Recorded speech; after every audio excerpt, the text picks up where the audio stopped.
Hello everyone, again welcome back to yet another video of Wakeup Academy YouTube channel. और आज की video में हम क्या बात करने वाले हैं, तो आज हम बात करेंगे टाइम मैनेजमेंट के बारे में कि एग्जाम के अंदर हमारा टाइम मैनेजमेंट किस तरह का होना चाहिए क्वेश्चन पेपर को सॉल्व करने का। मुझे टेलीग्राम पे कुछ मैसेजेस आए थे कि मैम एग्जाम में टाइम मैनेजमेंट किस तरह से करें, या फिर मैथ्स आती तो है लेकिन एग्जाम में बहुत टाइम ले लेती है लेकिन फिर भी सॉल्व नहीं होती है, तो ये किस तरह से सॉल्व होगी, या फिर मैक्सिमम क्वेश्चंस को हम लिमिटेड टाइम के अंदर किस तरह से अटेम्प्ट कर सकते हैं। तो आज का वीडियो हमारा इसी चीज पर फोकस्ड है कि हम टाइम मैनेजमेंट किस तरह से करेंगे अपने एग्जाम के अंदर। फर्स्ट थिंग कि आपको एक पैटर्न सेट करना पड़ेगा। पैटर्न किस तरह से सेट करेंगे आप? तो अगर मैं ये बोलूं कि आपको एग्जाम में सबसे पहले हिस्ट्री का पोर्शन सॉल्व करना है, उसके बाद इंग्लिश करनी है, फिर रीजनिंग करनी है और लास्ट में आपको मैथ्स करनी है, तो ये बिल्कुल ही क्या होगा, गलत होगा। क्योंकि हर किसी का एग्जाम को सॉल्व करने का पैटर्न अलग अलग होता है। तो आपको सबसे पहले ये फाइंड आउट करना है कि आपका एग्जाम को बेसिकली सॉल्व करने का पैटर्न क्या है। ये आप कैसे पता करेंगे?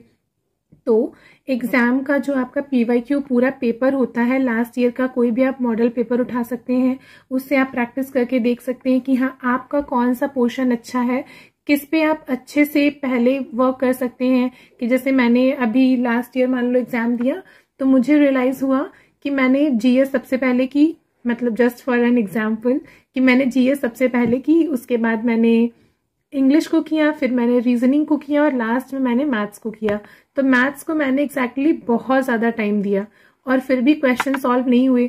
जब एग्जाम देकर के वापस आए तो मुझे लगा कि यार एक गलती कर दी। अगर मैं ऐसा करती कि मैथ्स को पहले करती तो शायद मैं और अच्छे से अटेम्प्ट करती। मीन्स कि मैथ्स मैं पहले कर लेती और फिर जीएस तो मुझे आती है, तो जीएस लास्ट में जब कम टाइम बचेगा तो एक बार जल्दी से देख लिया कौन सा क्वेश्चन आ रहा है कौन सा नहीं आ रहा है, तो इस तरह से मैं अच्छे से कर सकती थी।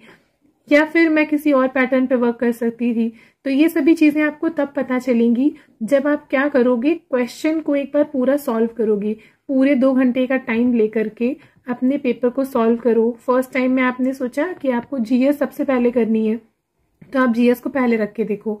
अगर वो वर्क कर रहा है तो ठीक है, नहीं तो नेक्स्ट टाइम आप रीजनिंग को पहले करो या मैथ्स को पहले करो। ये सिर्फ आप पर ही डिपेंड करता है। इसमें मैं आपको नहीं बता सकती कि हाँ आपको कौन सी चीज एग्जाम में पहले अटेम्प्ट करनी है, क्योंकि हर एक स्टूडेंट की, हर एक की पर्सनालिटी अलग होती है, उसका काम करने का तरीका अलग होता है। तो ये सबसे अच्छे से आप ही फाइंड आउट कर सकते हैं कि आपके लिए कौन सी चीज सबसे ज्यादा वर्क कर रही है।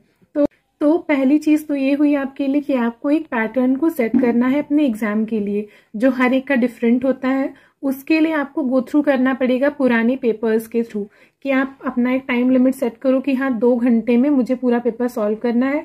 आपने पूरा पेपर सॉल्व किया, फिर आप देखो कि कौन सी चीज आपके लिए वर्क कर रही है, नहीं तो नेक्स्ट डे आप दूसरे पैटर्न पे वर्क करो। इस तरह से आप अपनी इस प्रॉब्लम को सॉल्व कर सकते हैं। ये फर्स्ट है कि आपको टाइम मैनेजमेंट किस तरह से करना है एग्जाम में, कि आपको पता होना चाहिए कि आपको पहले कौन सा पोर्शन पिकअप करना है। मीन्स पहले आपको जीएस करना है या रीजनिंग करना है या मैथ्स करना है या इंग्लिश करना है। तो ये सिर्फ आप फाइंड आउट कर सकते हैं किस तरीके से। तो आप पूरा पेपर सॉल्व कीजिए प्रिपरेशन करने के बाद। नंबर 2 क्या होता है कि हर एक एग्जाम में नंबर ऑफ क्वेश्चंस और टाइमिंग चेंज होती है। जैसे किसी किसी एग्जाम में 150 क्वेश्चंस आ रहे हैं तो आपको 150 मिनट्स भी अवेलेबल होते हैं। हमारे कैट के एग्जाम में क्या होता है कि आपको 100 क्वेश्चंस करने हैं 120 मिनट्स में। तो आप ऐसा नहीं बोल सकते कि आपको टाइम कम मिल रहा है, टाइम आपके लिए सफिशिएंट होता है। प्रॉब्लम कहाँ पर आती है? तो प्रॉब्लम तब आती है जब आपने प्रैक्टिस नहीं की होती अच्छे से। ये आपको कैसे करनी है? देखो, आप पढ़ाई कर रहे हो, हर कोई पढ़ रहा है, तो हर किसी को मैथ्स करनी आती है, इंग्लिश भी आती है, जीएस पे भी वो वर्क कर रहा है और रीजनिंग भी आती है।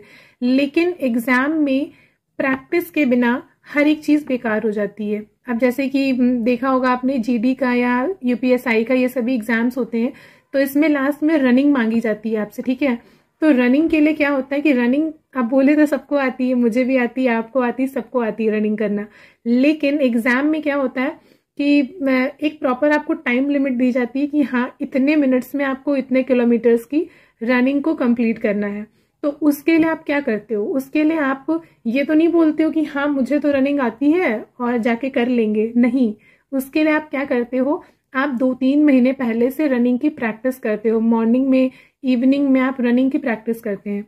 तो प्रैक्टिस आप कैसे करते हैं, पहली चीज कि जब आप प्रैक्टिस करना शुरू करते हैं, तो जैसे आप पहले दिन प्रैक्टिस पे गए रनिंग के लिए, तो अच्छे से लेना इस एग्जाम्पल को, बिल्कुल अपनी एग्जाम से रिलेट करके, ठीक है, कि आप रनिंग के लिए गए। अब आपको ये पता है कि आपको रनिंग आती है। एग्जाम में मान लो आपसे क्राइटेरिया रखा गया है कि आपको 2 किलोमीटर की रनिंग करनी है 8 मिनट में।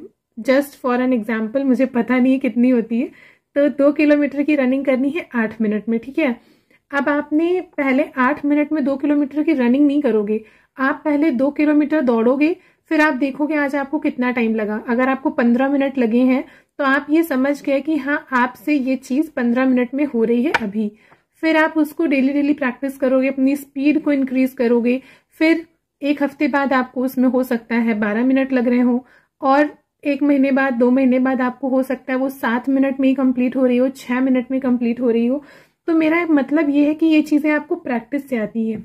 रनिंग आपसे एग्जाम में क्राइटेरिया मांगा जाता है, जीडी का एग्जाम हो गया, कांस्टेबल या फिर पुलिस का, तो उसमें आप क्या करते हो, आप उसकी प्रैक्टिस करते हो कि आपको इतने टाइम लिमिट के अंदर इतनी रनिंग कंप्लीट करनी है। तो सेम आपके एग्जाम के साथ होता है। इस चीज को समझिए कि हाँ आपको आता तो सब कुछ है, मैथ भी आती है, रीजनिंग भी आती है, जीएस भी आती है, इंग्लिश भी आती है, लेकिन आपको एक प्रॉपर टाइम में 2 घंटे के स्लॉट में इन चीजों को कैसे मैनेज करना है, इसके लिए आपको प्रैक्टिस करनी पड़ेगी। और प्रैक्टिस कैसे होगी, तो ये भी होगी पुराने पेपर को सॉल्व करके। मीन्स अभी तो आप एग्जाम के लिए पूरी तैयारी कीजिए, पूरी मैथ्स अपनी कंप्लीट कीजिए, रीजनिंग, इंग्लिश की प्रैक्टिस कीजिए, सब कुछ कंप्लीट कीजिए। लेकिन जब सब कुछ आपका कंप्लीट हो जाए तो 15 दिन कम से कम आपको देने हैं किसको, मॉडल पेपर को सॉल्व करने में, प्रीवियस ईयर के जो आपके पूरे पूरे पेपर हैं उनको सॉल्व करने में। हालांकि पर्सनली मुझे भी ये काम नहीं पसंद है, लेकिन हाँ इसका बहुत ज़्यादा बेनिफिट मिलता है, मैंने खुद करके देखा है। तो इससे क्या होता है ना कि आपको पता चलता है, क्योंकि जैसे क्या हुआ ना कि मैथ का कोई क्वेश्चन आज मैंने आपको पढ़ाया, आपको समझ में आ गया, अब आपने क्या सोचा कि उसकी प्रैक्टिस नहीं की, और आप एग्जाम हॉल में जब जाएंगे एग्जाम में देने, तो वहां पर क्या होगा, वो प्रॉपर एक क्वेश्चन आपका बहुत ज़्यादा टाइम कंज्यूम कर लेगा। क्यों, क्योंकि आप देखोगे हाँ ये क्वेश्चन पढ़ा है मैंने, शायद इसको ऐसे किया था या फिर ऐसे किया था, मतलब यही होगा, और इसमें आपका आधे से ज़्यादा टाइम खराब हो जाएगा। वहीं पर आप पुराने पेपर्स की प्रैक्टिस करोगे या खुद से प्रैक्टिस करोगे, तो उससे क्या होगा कि आपको पता चलेगा कि हाँ ये क्वेश्चन आया, अरे ये तो इस मेथड पे होता है, आपने तुरंत जल्दी से 30 सेकेंड्स के अंदर सॉल्व कर दिया। तो ये आपका टाइम बचाएंगे। और इसी तरीके से आप क्या कर सकते हो कि लिमिटेड टाइम में मैक्सिमम क्वेश्चंस को अटेम्प्ट कर सकते हो। और कोई भी इसका शॉर्ट ट्रिक नहीं है, कोई भी तरीका नहीं है। अगर आपको लिमिटेड टाइम के अंदर मैक्सिमम क्वेश्चंस को अटेम्प्ट करना है, तो पहली चीज तो आपको क्या करनी है, पैटर्न को सेट करना है कि हाँ आपके एग्जाम का पैटर्न क्या है, आपको किस चीज को पहले रखना है, मतलब कौन सा टॉपिक क्या है, कौन सा सब्जेक्ट आप पहले करना चाहते हो, कौन सा आपको बाद में करना है। और ये चीज सिर्फ आप ही फाइंड आउट कर सकते हो, कोई और नहीं कर सकता। सेकंड चीज क्या है, आपको प्रैक्टिस करनी है क्वेश्चंस की, जैसे कि मैंने अभी आपको एग्जांपल से बताया। तो आपको प्रैक्टिस करनी है क्वेश्चंस की, और उसका आपको बहुत ज्यादा बेनिफिट मिलेगा। क्योंकि ऐसा होता है ना कि बहुत चीजें एग्जाम में रिपीट नहीं होती हैं, सेम टू सेम क्वेश्चंस, लेकिन सिमिलर पैटर्न पे बिल्कुल वैसा ही क्वेश्चन रिपीट हो जाता है। तो ये तभी आपको आएगा जब आप प्रैक्टिस करोगे। और बिना प्रैक्टिस के कोई भी शॉर्टकट नहीं है जिसके थ्रू आप लिमिटेड टाइम में क्या करो, मैक्सिमम क्वेश्चंस को अटेम्प्ट करो। उसके लिए सिर्फ एक ही चीज है कि हाँ आप जितना ज्यादा क्वेश्चंस की प्रैक्टिस करोगे, जितने ज्यादा पुराने पेपर्स के क्वेश्चंस को लगाओगे, आपको एक पैटर्न पता चलेगा कि हाँ इस पैटर्न पे एग्जाम आ रहा है, ये क्वेश्चंस पूछा जाता है, ये वाला नहीं आता है, ये वाला डेफिनेटली आता है, और यही आपको एग्जाम में हेल्प करने वाला है। तो प्लीज अगर आप अभी प्रैक्टिस नहीं कर रहे हो, तो जैसे जो जो टॉपिक मैं पढ़ाती जा रही हूँ, या आप जहां से भी पढ़ रहे हो, तो उन टॉपिक की प्रॉपर किसी भी बुक से कहीं से भी आप प्रैक्टिस कर सकते हो। बहुत अच्छा मटेरियल आपको ऑनलाइन मिल जाता है। क्रोम पे आप सर्च कर लो पुराने क्वेश्चन पेपर्स को, या फिर कोई भी टॉपिक आप डाल दोगे रैंडमली तो उसके क्वेश्चंस की लिस्ट खुल जाएगी आपके पास में।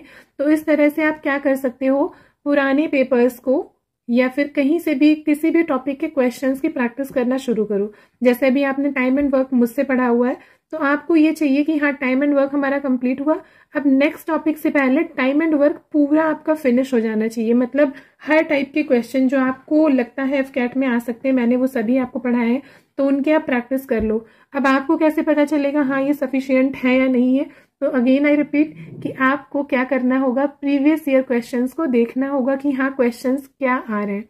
जब आप 6 से 7 क्वेश्चंस को भी देखोगे तो आपको एक आइडिया लग जाता है कि हाँ ये क्वेश्चन एग्जाम में आ रहा है, इस टाइप के क्वेश्चंस आते हैं टाइम एंड वर्क से, इस टाइप के नहीं आते हैं, और ये आपको बहुत ज़्यादा हेल्प करेगा। तो प्लीज़ इसको करके देखिएगा, ठीक है। यही एक तरीका है जिससे आप कम टाइम नहीं बोलेंगे, लिमिटेड टाइम बोलेंगे। लिमिटेड टाइम में मैक्सिमम क्वेश्चंस को अटेम्प्ट कर सकते हैं, बिना प्रैक्टिस के, बिना क्वेश्चंस को देखे कि क्या आपके एग्जाम की डिमांड है।